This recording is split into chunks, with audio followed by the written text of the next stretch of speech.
आज तक रेडियो सुनता है सारा जहां।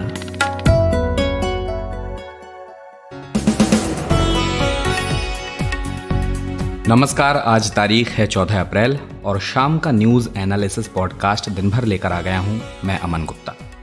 इस पॉडकास्ट में हम दिन भर की कुछ बड़ी खबरों पर विस्तार से बात करते हैं। आज हमारा फोकस कोरोना वायरस से जुड़ी तमाम खबरों पर रहने वाला है, क्योंकि स्थिति बदतर होती जा रही है। आंकड़े बहुत कुछ कहते हैं पर सब कुछ नहीं कहते, तो आज इसी पर बात करेंगे।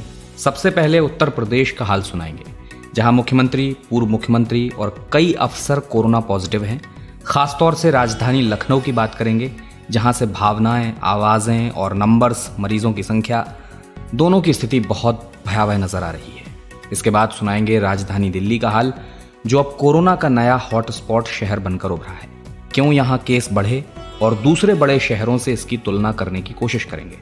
और फिर बात होगी उस स्टडी की जो ये इशारा करती है कि महाराष्ट्र में दूसरी लहर हो सकता है म्यूटेशन नहीं, डबल म्यूटेशन वाले कोरोना वायरस की वजह से आई हो।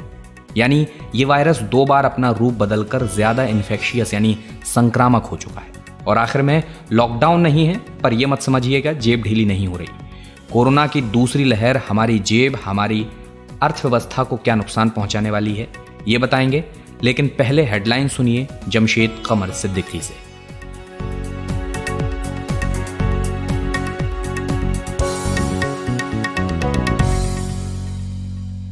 कोरोना वायरस के बढ़ते संकट के बीच सीबीएसई ने 12वीं की परीक्षाओं को टाल दिया है, जबकि 10वीं की परीक्षाओं को रद्द कर दिया गया है।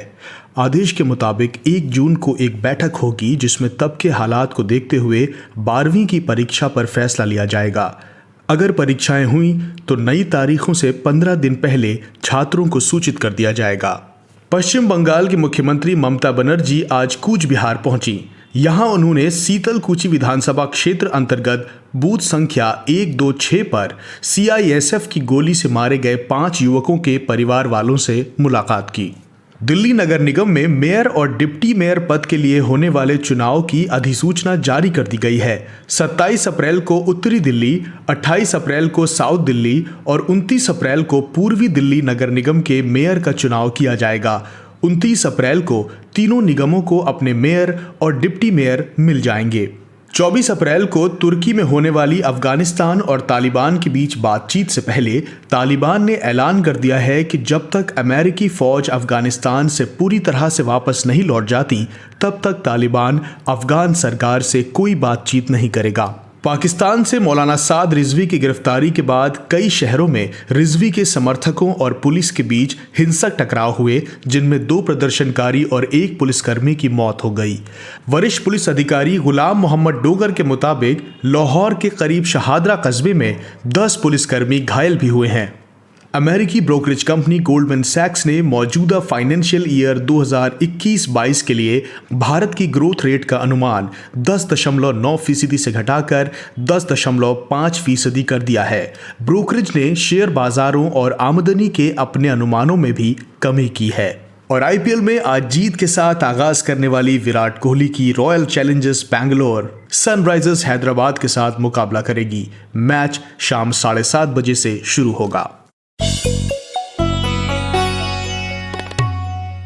आज तक रेडियो पर यह दिन भर है। मेरा नाम अमन गुप्ता है।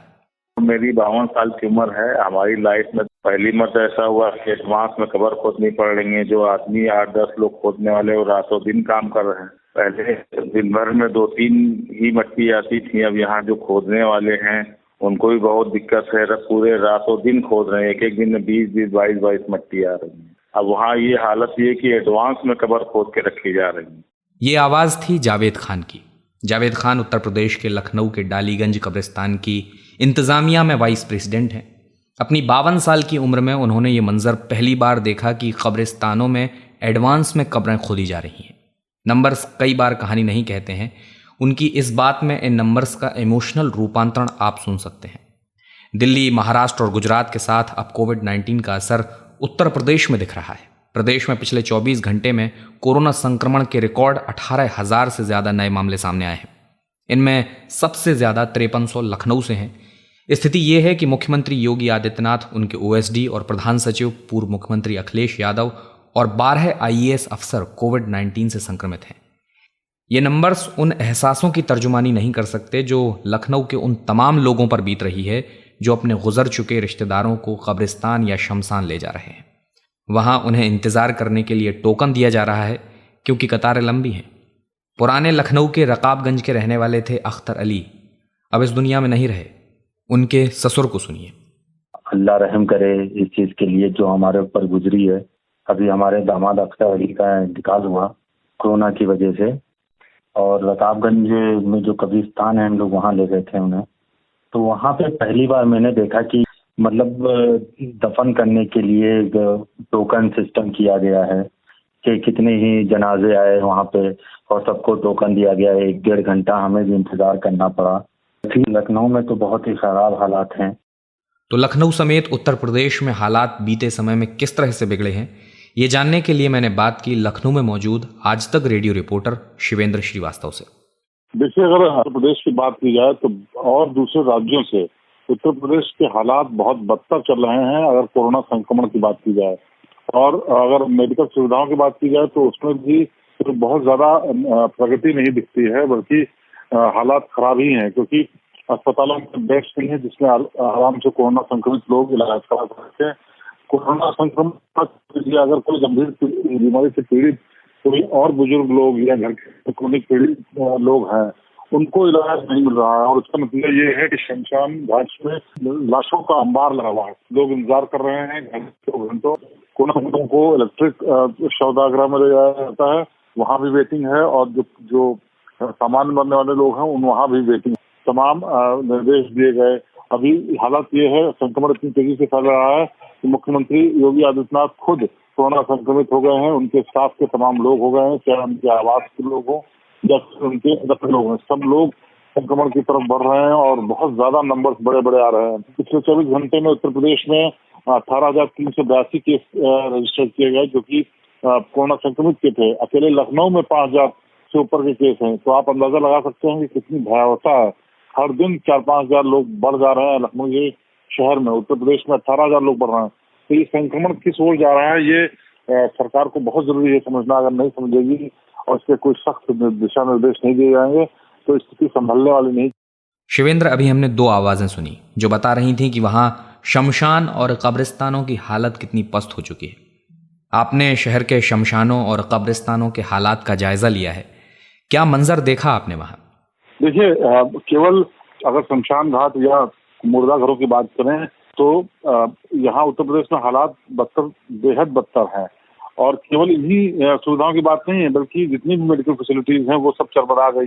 अजीब बात यह है कि जो शमशान घाट और शवदाह हैं वहां पर वेटिंग लगी है, वहां टोकन सिस्टम इस्तेमाल करना पड़ रहा है ताकि जो परिजन लोग हैं अंतिम संस्कार के लिए आए हैं वो अपने नंबर के हिसाब से आ सके। 7-8 घंटे वेट करना मुश्किल हो रहा है क्योंकि डेड बॉडीज को एम्बुलेंस में ही रखा जा रहा है। और एम्बुलेंस जो प्राइवेट जगहों से आ रही है वो एम्बुलेंस अपने मर्जी से मनमाने ढंग से पैसा ले रहा है। 100 के आसपास डेड बॉडीज का अंतिम संस्कार करना पड़ रहा है। और शहर में उन जगहों पे भी अंतिम संस्कार किए जा रहे हैं जहाँ पर आमतौर पर कभी महीने 2 महीने में एक डेड बॉडी का अंतिम संस्कार होता था, वहाँ पर भी 8-8, 10-10 डेड बॉडीज क्यू में है और वहाँ इंतजार हो रहा है। तो आप अंदाजा लगा सकते हैं किस तरह के भयावह हालात हो रहे हैं। और अगर हम बात करें कि मुस्लिम समाज के लोगों का जो अंतिम संस्कार किया जाता है उनको दफनाने की रिवाज होता है और वहाँ पर कब्र खोदने के लिए लोग नहीं मिल रहे हैं, और जो मिल रहे हैं वो बेतहाशा बढ़े हुए दामों पैसे ले रहे हैं, उस कब्र की खुदाई कर रहे हैं। उसके पीछे एक वजह ये भी है कि कोरोना संक्रमित जो शख्स है उसके अंतिम संस्कार उसको दफनाने के लिए काफी गहरा गड्ढा खोदना पड़ता है और उसके लिए एडिशनल चार्जेस लिया गए हैं, दुगने दाम बढ़ चुके हैं। तब किसी तरीके से मुश्किल से कोई मजदूर मिलता है जो कब्र खोदने का काम कर सके।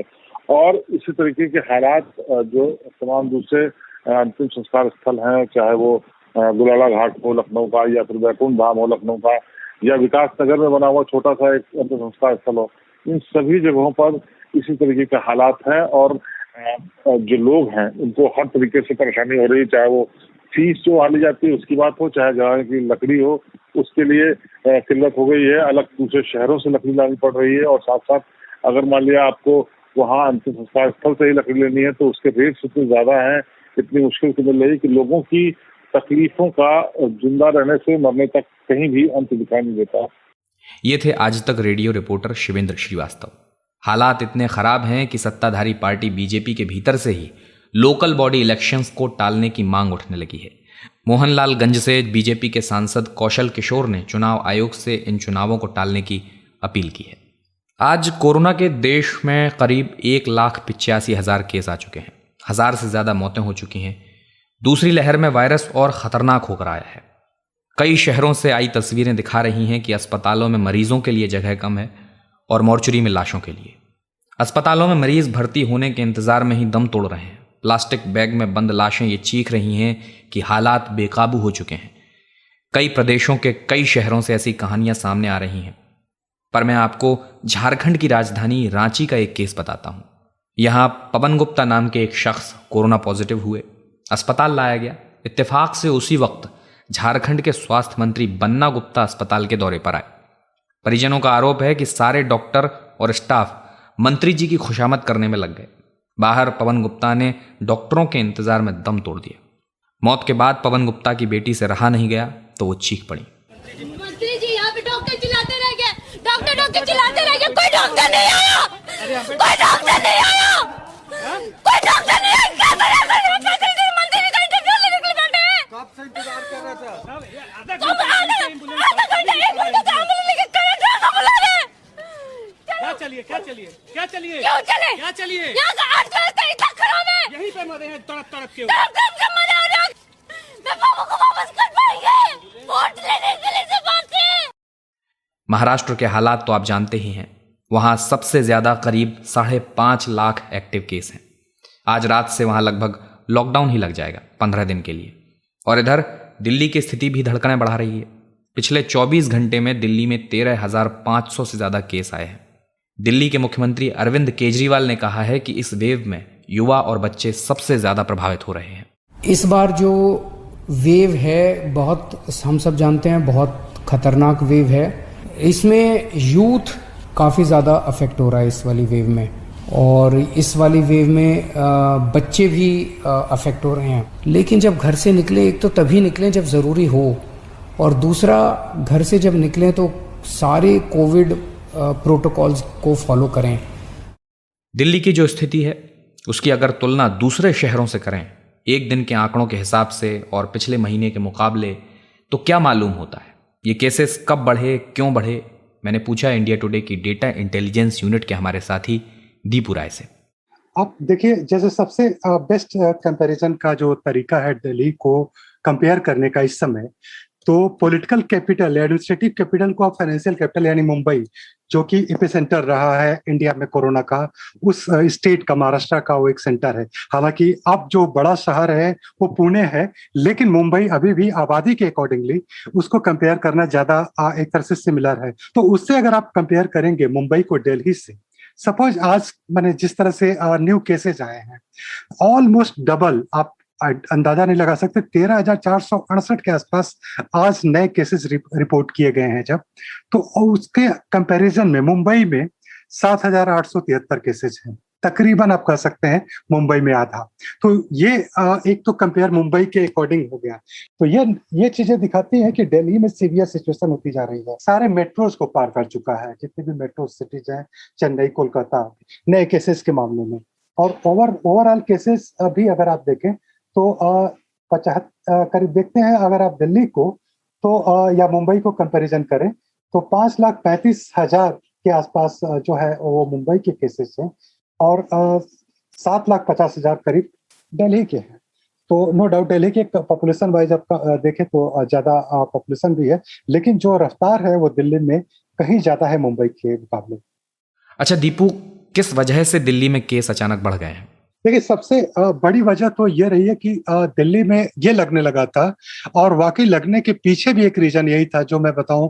किसी दिन आपको 286 नंबर आ रहे थे लास्ट मंथ, कभी 370 आ रहे थे, कभी 400 आ रहे थे, 1000 में पहुंचता ही नहीं था नंबर्स। तो लोगों को लगा एटलीस्ट कि और आप ये देखिए कि फरवरी के स्टार्टिंग में तो करीब 100 केसेस, जिसे आप अंदाजा लगाइए कि 9 फरवरी के आसपास आए हुए थे। तो ये जो नंबर आ रहे थे तो उसमें लगा कि अब कोरोना धीरे धीरे दिल्ली में नहीं रह गया, अब केवल ये महाराष्ट्र की बात हो गई है। तो ये एक रीजन रहा कि लोग चीजें धीरे धीरे ओपन हो गई, कुछ लिमिटेड मेट्रो शुरू हो गई, बहुत सारे ऑफिसेज ओपन हो गए, और लोगों ने सबसे बड़ी बात की बहुत केयर नहीं किया कि ये फैलेगा नहीं। और जो एक थियरी चल रही थी कि गर्मी आते ही खत्म हो जाएगा, वो थियरी भी प्रोवोक की कि ठीक है अब तो गर्मी आ रही है, अब खत्म हो जाएगा, लेकिन ऐसा नहीं रहा। और ये लेथार्जिक या मास्क न लगाना, मीन्स कि कुल मिलाकर के मैं एक रूटीन वो सोशल डिस्टेंसिंग और मास्क की बात छोड़ भी दूं तो लोगों को साइकोलॉजिकली ये लगने लगा कि अब दिल्ली में कोरोना बर्नआउट हो गया है, अब नहीं है यहाँ पे। जो जिस आरटी बोलते हैं, जिसको रिप्रोडक्शन नंबर, वो भी 1 से ज्यादा है दिल्ली में, काफी ज्यादा है। हालांकि 2 नहीं पहुंचा है, लेकिन अब लग रहा है कि अगले 1-2 दिन में वो पहुंच जाएगा, जिस रफ्तार से एक्सपोनेंशियली केसेस बढ़ रहे हैं। और दूसरा सबसे बड़ा रीजन ये रहा कि इस वायरस का एक जो डेवलपमेंट्स मॉडल्स आ रहे हैं, जो लोग बता रहे हैं, जैसे नेचर मैगजीन या बाकी जगह भी, उन लोगों का ये कहना है कि जो वेरिएंट्स आ रहे हैं वो काफी खतरनाक लेवल के आ रहे हैं, और जितना ही रिप्रोडक्शन रेट बढ़ेगा, डिफरेंट वेरिएंट्स वो डेवलप होते चले जाएंगे as a part of evolution theory. तो ये एक रीजन है कि एक तो नया स्ट्रेन कोरोना का, और दूसरा लोगों की लापरवाही, और ये मिला करके जो रिजल्ट आ रहा है वो सामने। दीपू, अरविंद केजरीवाल कह चुके हैं कि 65% केस 45 की उम्र से नीचे वालों के आ रहे हैं। ये ट्रेंड क्या दिखाता है? देखिए, ये ट्रेंड ये दिखाता है कि 45 से नीचे के लोग ज्यादा मोबाइल रहते हैं, ज्यादा मोबिलिटी रहती है, ज्यादा उनको नौकरी की चिंता होती है, वो टेंशन में रहते हैं कि वो ज्यादा इस तरह के वर्क में रहते हैं, चाहे वो किसी के यहाँ खाना पहुंचाने वाला हो या किसी इस तरह के वर्क करने वाला हो, या ऑफिस में इवन तो मैनुअल लेबर होता है, और वो ज्यादा मोबाइल होता है वो एज ग्रुप। और रीजन यही है उसमें, और कोई बड़ा रीजन आपको याद होगा कि हम लोग भी आपके इस शो पे भी लास्ट टाइम जब कोरोना पीक पे था सितंबर के अराउंड, तो एक स्टडी खुद ही DIO ने निकाला था, इंडिया टुडे की डाटा टीम ने, कि ज्यादातर यूथ जो है वो कैरियर बन रहे हैं, और रीजन यही है कि उनको ही हो रहा है, लेकिन वो एसिम्प्टोमेटिक भी हो सकते हैं और सिम्प्टोमेटिक भी, लेकिन लेथल तो होगा वो 45 से अबव वालों के लिए ज्यादा।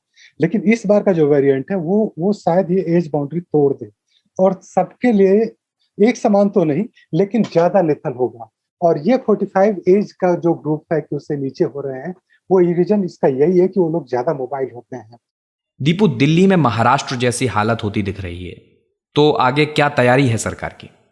देखिए, सरकार ने बहुत सारे ऐसे जो कन्वेंशन सेंटर थे उनको उन्होंने हॉस्पिटल के बेड के फॉर्म में कन्वर्ट कर दिया है, और अभी जो जिस तरह से इन लोगों ने टेस्टिंग का प्रोसीजर बढ़ा दिया है, वैक्सीनेशन ड्राइव को बढ़ाने की बात कही है, लेकिन अभी भी आप ये देखो कि वैक्सीनेशन के स्टार्ट होने के बाद भी शायद वैक्सीनेशन इस तरह का नहीं है कि वो ट्रांसमिशन रोक देगा। वो ये जरूर करेगा कि लोगों की जानलेवा नहीं रहेगा कोरोना जिनको हो गया। दिल्ली गवर्नमेंट जिस रात का कर्फ्यू उन्होंने लगाया, शायद पार्सली कोई और रिस्ट्रिक्शन भी वो लगाने की बात करें, मूवमेंट वगैरह पे भी, सर्टेन टाइम पे या सर्टेन एरिया में, क्योंकि जो उन्होंने तकरीबन 6000 से ज्यादा एक्टिव कंटेनमेंट जोन उन्होंने आइडेंटिफाई किए हैं। 10 अप्रैल का जो डाटा आया है, जो हम लोगों ने DIO ने देखा, और उसमें ईस्ट दिल्ली से लेकर के आप सबसे ज्यादा जो है नॉर्थ दिल्ली में ये कंसंट्रेशन है, जो कंटेनमेंट एक्टिव कंटेनमेंट जोन में बोल रहा हूँ, क्योंकि कई बार कंटेनमेंट जोड़े जाते हैं और कई बार हटाए जाते हैं जहाँ पे केसेस नहीं मिलते हैं, और ये माइक्रो कंटेनमेंट जोन है, यानी कोई बिल्डिंग है या कोई इस तरह का, तो वो लगातार बढ़ते गए हैं और करीब 6018 के आसपास पहुंच गया है। ये थे डेटा इंटेलिजेंस यूनिट के हमारे साथी दीपू राय।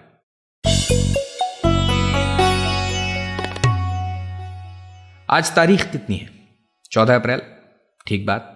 अब आप याद करें पिछले साल की इसी तारीख को, जब कंप्लीट लॉकडाउन के पहले चरण की समाप्ति हो रही थी। कोविड के बढ़ते मामलों के मद्देनजर लॉकडाउन की मियाद को 3 मई तक के लिए बढ़ा देने की कवायद शुरू हो गई थी, लेकिन 21 दिनों के पहले फेज के बाद हमने वो नारा सुना था कि जान है तो जहान है। वो नारा अब सुनाई नहीं देता। 2 गज दूरी, मास्क है जरूरी, इन सब का बैनर लगा हुआ है, रैलियों में मजमा जुटा हुआ है। कंप्लीट लॉकडाउन का जोखिम बहुत बड़ा होता है, इसलिए महाराष्ट्र ने कमोबेश लॉकडाउन लगाने के बावजूद उसे जनता कर्फ्यू कहा। बाकी देशों में उद्योग धंधों पर कोई मनाही है नहीं, दफ्तर खुल रहे हैं, लेकिन इसके बावजूद ये दूसरी लहर अर्थव्यवस्था पर कड़ी चोट कर रही है। रिपोर्ट्स बताती हैं कि इस महीने ट्रैवल बुकिंग में 20% तक की गिरावट आई है। अर्थव्यवस्था के बारे में आकलन करने वाली रेटिंग एजेंसी मूडीज भी भारत की इकोनॉमिक रिकवरी को लेकर ज्यादा उत्साहित नहीं है। कोविड की ये दूसरी लहर हमारी इकोनॉमी को कितना नुकसान पहुंचा सकती है, आर्थिक एक्सपर्ट्स का अनुमान क्या कहता है। इंडिया टुडे की डेटा इंटेलिजेंस यूनिट में हमारे साथी मयंक मिश्रा ने इस पर काम किया है, हमने उनसे बात की। एक लीडिंग रेटिंग एजेंसी है केयर रेटिंग्स, और उसका एक वीक पहले रिपोर्ट आया था और उसमें अनुमान लगाया गया था कि 40,000 करोड़ का नुकसान होगा। और मोटा मोटी ये 40,000 करोड़ का जो आंकड़ा निकाला गया था वो था कि महाराष्ट्र में जो रिस्ट्रिक्शंस है, और हमको पता है कि देश की जीडीपी का 15% महाराष्ट्र की इकोनॉमी, महाराष्ट्र का कंट्रीब्यूशन है।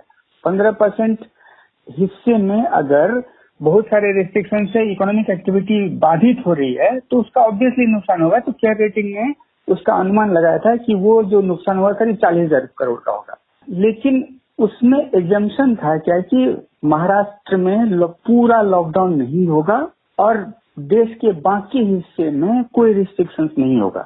लेकिन केयर रेटिंग की इस रिपोर्ट के बाद से अब हमको पता है क्या कि महाराष्ट्र में ऑलमोस्ट लॉकडाउन होने जा रहा है, स्ट्रिक्ट वाला, अगले 15 दिन के लिए। तो ये बड़ा नुकसान है।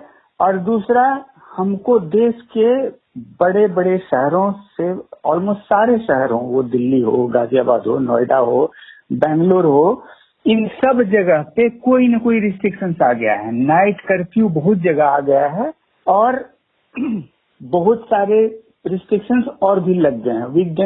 वीकेंड में भी रिस्ट्रिक्शंस हैं। तो हमको पता है क्या कि कम से कम बड़े शहरों में बहुत सारी इकोनॉमिक एक्टिविटी जो है वो शाम के बाद भी होती है, चालू होती है। रेस्टोरेंट का धंधा हो, ये सब जो है शाम के बाद, क्लब्स हो, तो शाम के बाद इसमें इकोनॉमिक एक्टिविटी होती है। तो नाइट कर्फ्यू से इन सब को नुकसान हुआ है। तो वो तब केयर रेटिंग से मैंने बात की तो उन्होंने कहा क्या कि ये जो नया हमारे अनुमान के बाद जो ये नया डेवलपमेंट हुआ है, महाराष्ट्र में ऑलमोस्ट कंप्लीट लॉकडाउन और देश के बाकी शहरों में रिस्ट्रिक्शंस आने से ये 40,000 करोड़ का आंकड़ा कम से कम 1 लाख करोड़ का हो जाएगा। अब उनका जो एजम्पशन है, केयर रेटिंग का जो एजम्पशन है, उसके हिसाब से अगर सारा कुछ अप्रैल तक ही खत्म हो जाता है, ये सेकेंड वेव के चलते जो रिस्ट्रिक्शंस हैं, अगर सारा 1 मई से फिर से नॉर्मल हो जाता है, तब तो 1 लाख करोड़ के आसपास के नुकसान से हम बच जाएंगे। लेकिन अगर रिस्ट्रिक्शंस और आगे भी बढ़ जाता है तो ये नुकसान का आंकड़ा जो है और भी बढ़ सकता है और 1 से 2% ऑफ जीडीपी का नुकसान हमको हो सकता है अगर रिस्ट्रिक्शंस ज्यादा दिन चले तो। अच्छा मयंक, एक चीज़ मैं बहुत स्पेसिफिकली पूछना चाहता हूँ। जैसा आप कह भी रहे थे कि इस बार जो पाबंदियाँ लगाई जा रही हैं वे फुल लॉकडाउन की शक्ल में तो नहीं दिख रही, कहीं नाइट कर्फ्यू है तो कहीं धारा 144 है। ऐसे में ज़्यादातर उद्योग धंधे तो चल ही रहे हैं, फिर भी इकोनॉमी को इतना बड़ा नुकसान होने का ये जो एक अनुमान है वो क्यों है? अब देखिए, जैसे किसी को शादी करनी है और तो वो पोस्टपोन किया जा रहा है, और या अगर एकदम से इमरजेंसी है तो गेस्ट लिस्ट कम हो रहा है। इसका मतलब जो क्लब्स हैं, जहाँ वेडिंग वेन्यूज हैं, इस सब का बिजनेस कम हो रहा है। दूसरी बात है कि आप अगर ट्रांसपोर्ट सेक्टर से जुड़े हुए हैं तो आपको ऑलमोस्ट सब जगह नाइट कर्फ्यू है। तो ट्रांसपोर्ट सेक्टर में मान लीजिए कि आप अगर काम कर रहे हैं तो आपको 10 बजे से पहले ही सब कुछ बंद करना पड़ेगा। लेकिन हमको पता है कि बड़े शहरों में ट्रांसपोर्ट जो है कम से कम कुछ सेक्टर है जो 24 घंटा काम करता है, उसमें ट्रांसपोर्ट भी है। जैसे उबर ओला, अगर कोई एयरपोर्ट पे आया है तो उसको उबर ओला या दूसरी टैक्सी की जरूरत होती है, वो ये रात भर होती है। उसी तरह स्टेशन से तो एसेंशियल काम के लिए रात भर सब कुछ चलता है। लेकिन अब नाइट कर्फ्यू के आने की वजह से सब में कट डाउन हो रहा है। तो धीरे धीरे इस सब का जो नुकसान होता है ना, वो नुकसान, ये सब आर्थिक एक्टिविटी है और इस सब पे अगर रिस्ट्रिक्शन हो या रुक जाए तो अल्टीमेटली देश की इकोनॉमी को हिट तो होता ही है। ये थे DIU में डेटा जर्नलिस्ट मयंक मिश्रा। और दिन भर में अब आपसे विदा लेने का वक्त है। अंत में आपसे एक ही चीज़ कहनी है कि कोरोना जिस तरह से फैल रहा है उस दरमियान आप अपना ख्याल रखें, सुरक्षित रहें। कोरोना को लेकर जो गाइडलाइंस दी गई हैं उनका पालन खुद में करते रहें, हाथ धोते रहें, मास्क पहनें, जब तक ज़रूरी ना हो बाहर ना निकलें। इसी के साथ अगर आप प्रोग्राम से जुड़ा कोई फीडबैक हमें पहुंचाना चाहते हैं तो radio@aajtak.com हमारा ईमेल है। यहाँ पर आपके सुझावों, आपकी शिकायतों का हमें इंतज़ार है। आपकी शिकायतें बहुत ज़्यादा ज़रूरी हैं क्योंकि आप ये बताएंगे कि आपको क्या पसंद नहीं आया तो हम अपने आप में खुद में सुधार करने की कोशिश करेंगे। इस प्रोग्राम के लिए साउंड मिक्सिंग कर रहे थे हमारे साथी कपिल देव सिंह। मेरा नाम अमन गुप्ता है। अब आपसे इजाज़त चाहूँगा। नमस्कार।